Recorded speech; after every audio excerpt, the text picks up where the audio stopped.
Hey everybody, welcome into the back room. I'm Andy Osprey. We have filmmaker Nancy Schwartzman with us today. We'll chat with Nancy in just a moment. But first, thanks for tuning in. We appreciate you listening, and we'd love to hear your comments. So email us at backroomandy@gmail.com and or post on our social media, and we'll read some feedback next time. And if you like the podcast, please follow or subscribe and rate and review, and you'll be notified every time we post a new episode. So Nancy Schwartzman is an Emmy-winning and Peabody-nominated documentary filmmaker, showrunner, and a member of the Directors Guild of America and the Academy of Motion Pictures and Sciences. Her latest project is the limited series Death in Apartment 603, What Happened to Ellen Greenberg, which is now streaming on Hulu.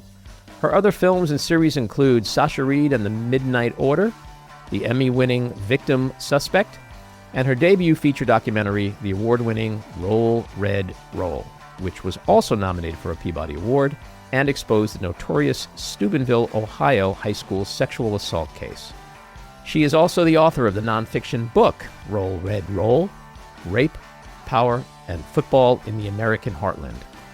For her human rights filmmaking and technology development to prevent sexual violence, she is the winner of awards from the Obama-Biden White House, the United Nations, and the Avon Foundation. She's also a tech founder and created the Circle of Six safety app. Nancy, welcome into the back room. Thank you. Thanks for having me.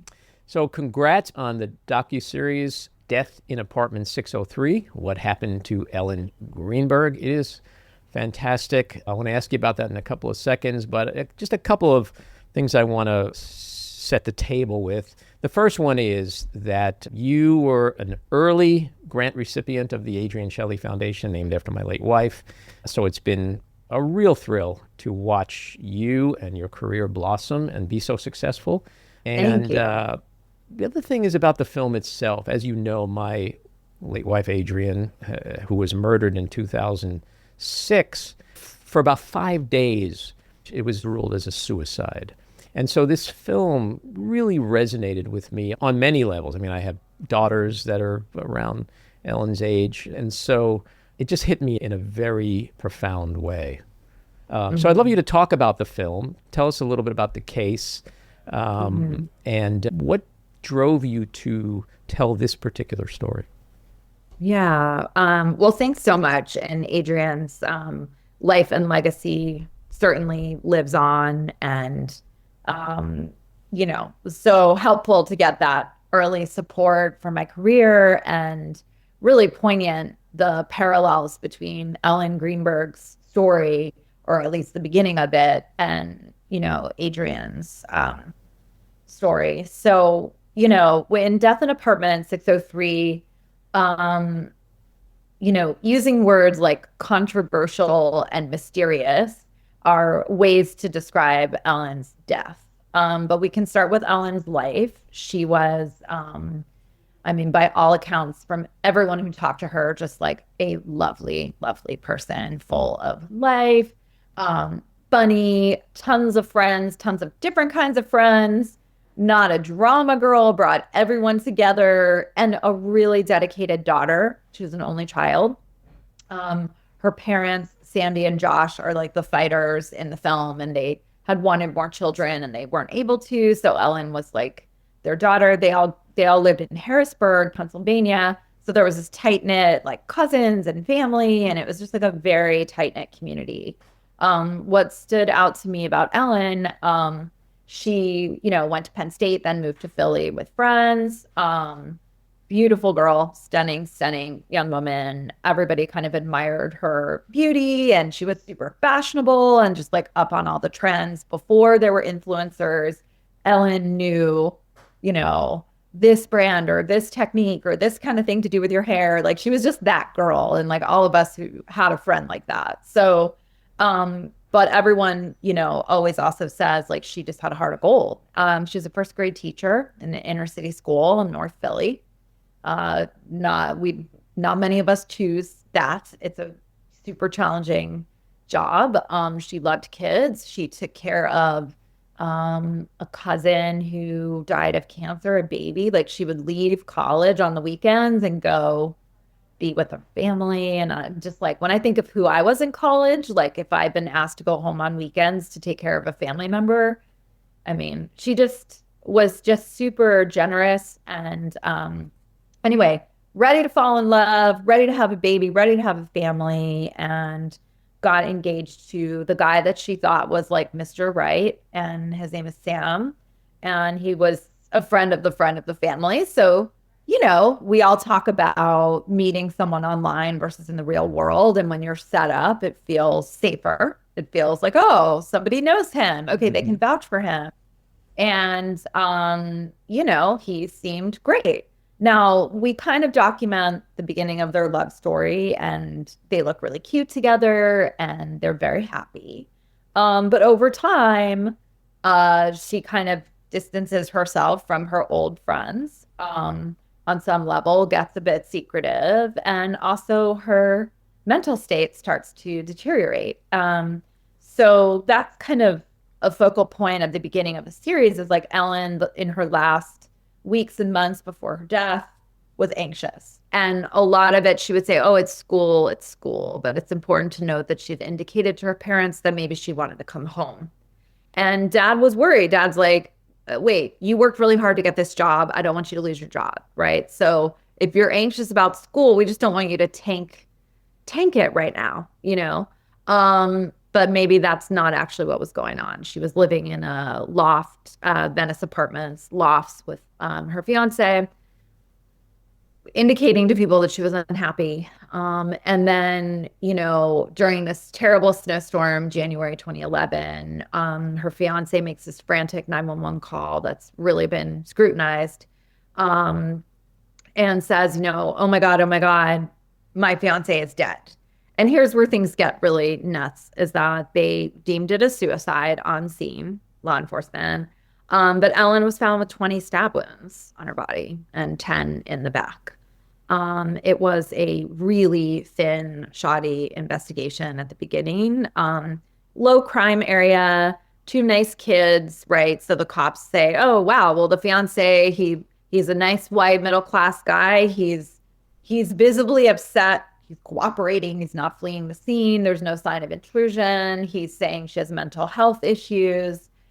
Oh, well, I guess it's suicide, right? And that's so dangerous, right? It's so, I think what got Dakota and Elle Fanning, who are our EPs, involved was the way that her mental health was really seemed to be like weaponized against her, right? And I think that's a very gendered thing. If you see this mess, you see, oh, women, oh, okay, yeah, she was like unstable, right? And I've talked to other friends in the African-American community who said, oh, yeah, they did this with Black men found hanging, right? It's like, oh, let's call it a suicide. So all's to say, cops took fiance's word for it. Ellen's body goes for an autopsy, and immediately, the forensic medical examiner sees her body and deems it a homicide. There's 10 stab wounds in the back. There's 10 in the front. There's blunt force trauma. There are bruises all over her body. So this looks very different now. Unfortunately, there's perhaps a miscommunication. Cops do not hold the scene. They allow it to be cleaned by professional cleaners. Sam's uncle shows up and removes technology from her apartment, her computers, her phone. The scene is clean. Now, important to note, the building manager takes a video of the apartment. If I could just stop you for a second, because this was a part of the film that blew me away when the uncle and the other guy, I forget who it was, that they went to the apartment, these 2 older guys in suits, and are taking her laptop and phone. Like, why? Why would they do that? I think they said, Sam needs to get a suit for the funeral. In Jewish custom, the funeral is very fast. So initially it's Sam needs to get some things from the apartment. And then we don't know why Ellen's technology. So it's important to note they're not related to Ellen. They have zero business touching her items. Right. Right. And the family, Josh and Sandy, didn't say, hey, make sure to grab Ellen's phone for us. They didn't say anything. It's such an overstep. Even if it's not a nefarious overstep, it's such an overstep. That stuff doesn't belong right. But to it their seems family. so nefarious. That's the thing. I know. I know. Right. So even at best, it's highly problematic. And then suddenly, why are you removing the technology? Mm-hmm. And just to note, the uncle who did remove the technology is an attorney. He's a criminal defense. So also as an attorney, you know better. You just frankly know better. He returned it before being subpoenaed to do so. However, it was offsite for 2 days and the chain of custody was broken. Right. So super problematic. Crime scene being cleaned up. Homicide detectives rush back to the scene, but it's clean. Murder weapon in the dishwasher. There are knives in the dishwasher. I mean, it's just insane. So on that level, any kind of forensic investigation of that space was not done. There's, Sam made a point to really let everyone know that he had been locked out, that the latch had been engaged. He was locked out. He couldn't have done it because he was outside. But, nobody forensically examined the mechanics of that lock on scene. Was it manipulated? How was it open and closed? Like none of that stuff happened. And no one was really questioned like intensely by the police that were close to Ellen or who had found the body or anything like that. So the show then kind of goes on to talk about a very unusual conflict between law enforcement and the medical examiner. Medical examiner doing his job, gets a little bit of information from the cops, like no one broke in, right? That's kind of all he should be getting. He sees the body, says homicide, cops have said suicide, and then there's a public disagreement going on. They clash. That caught the attention of some media. Like, that's weird and unusual. These bodies don't usually have beef with each other. They're trying to solve things together. And then, mysteriously, several weeks later, it is called a suicide and the case is closed. So that kind of is the next part of the saga, is the family getting their hands on the autopsy photos, the crime scene photos. Private investigator gets involved, says, hey, looks like this body's been moved. The blood, the way it's on her face indicates gravity. She was lying down. She's found sitting up. Door latch is suspect here. They get their hands on the 911 call, and then that was really troubling. So the 911 call indicates Sam, who finds her, doesn't see the knife sticking out of her heart, which seems physically insane. I mean, that was another thing. I was like, she's face up. He's on the phone with 911. He's saying that she's stabbed or bloodied and blah, blah, blah. But there's literally a knife sticking out of her chest. And you don't see that? It was just so bizarre because that should have been the first thing. I found so much wrong with that 911 call, as did one of your experts in the film. I've had Josh Mankiewicz from Dateline on this podcast, and we joked about how it's often the 911 call that incriminates, especially her fiance. I mean, typically, the fiance or the husband is suspect number one, because what happens is they often establish their alibi during that call. And when I heard him say, hey, I just got back from the gym, like, as a guy who literally found his wife dead. Yeah. Where I was before that yeah. wasn't even in the realm of my thinking. And so that struck me as really interesting. Yeah, there's a sort of really, let me make sure I tell you I was at the gym and the door was locked. Other people have commented, you rush up to the person to try to rouse them and see if they are alive. You run to the body, you touch the body, you are likely going to be covered, or you're kneeling next to her, so it's all over your knees. Like, you're just in it trying to make sure she's okay, trying to understand what happened. Yes, right. We're just wondering what happened. Like, what did you do? Yeah. Like, it just was so bizarre to me, that call. Yeah. And it's also, all of that, like rushing up, mentioning the gym a few times, because it's like a 4-minute call, and each time there's that piece of it. And to jump to, she stabbed herself, she fell on a knife. So unlikely people don't fall on knives.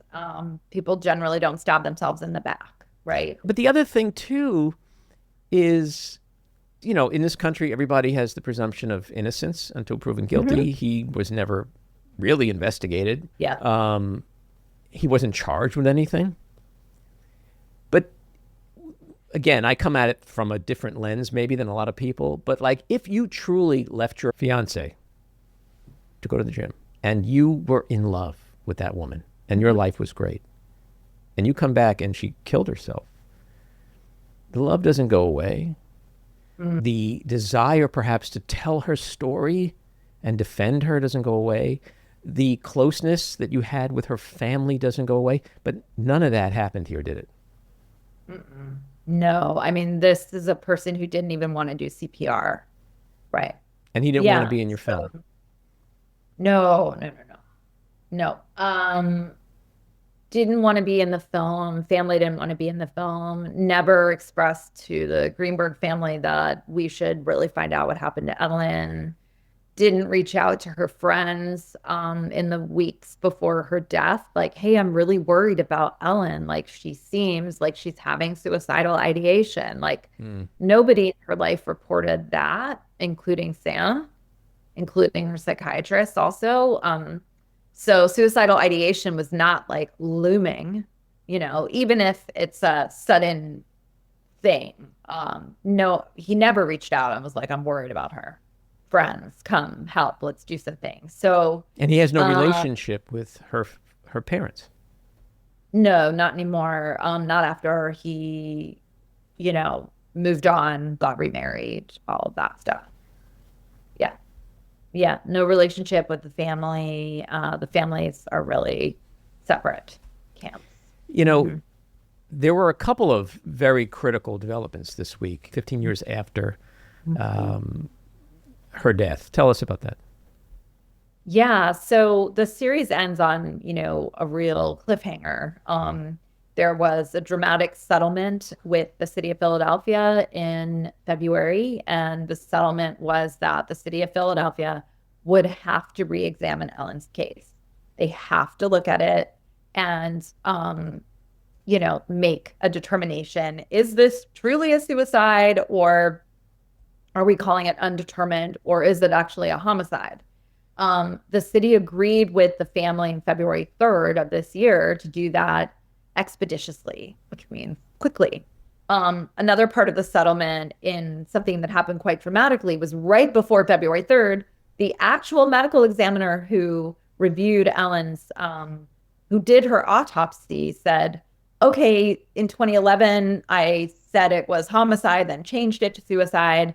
Now in 2025, I would actually not stand by suicide. I would say it's something else. So this is the person who actually saw Ellen's body saying, hey guys, this is not a suicide. Okay.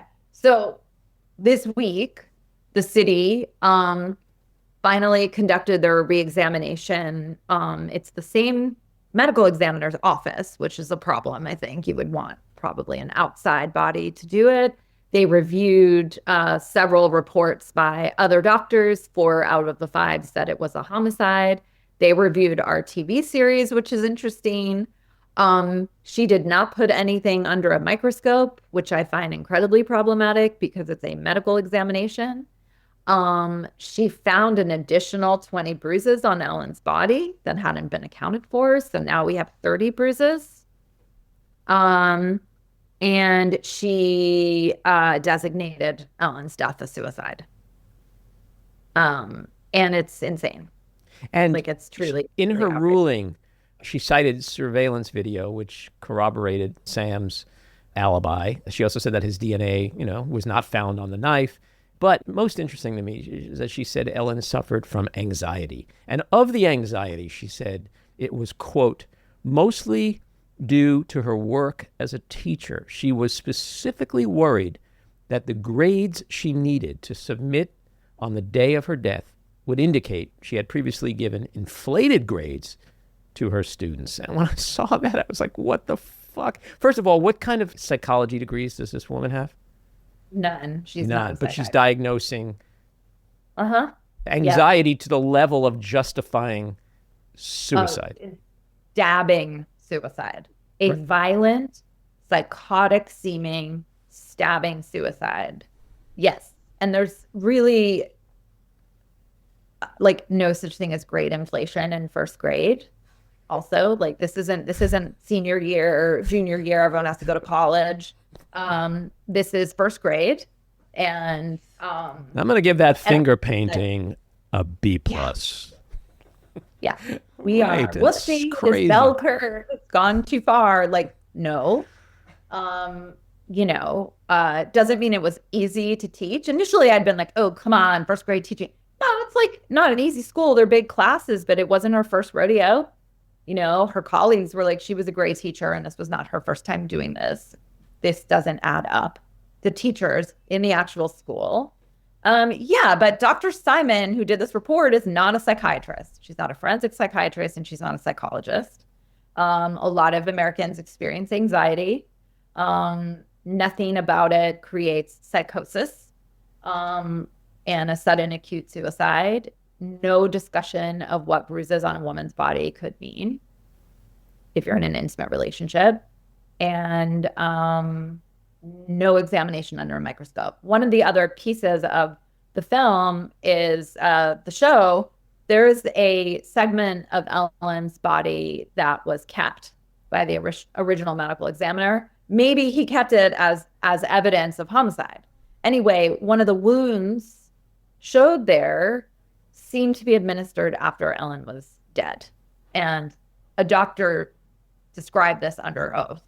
Now, it's one of the possibilities. The other possibility is maybe this accidental thing happened during the autopsy. So maybe it's our mistake, or maybe she was already dead when she was stabbed. Now, you would think that critical piece of evidence would have been looked at by Dr. Simon. It was not. Instead, it's like, hey, there was grade inflation for the first graders. She freaked out and killed herself. It's just insane.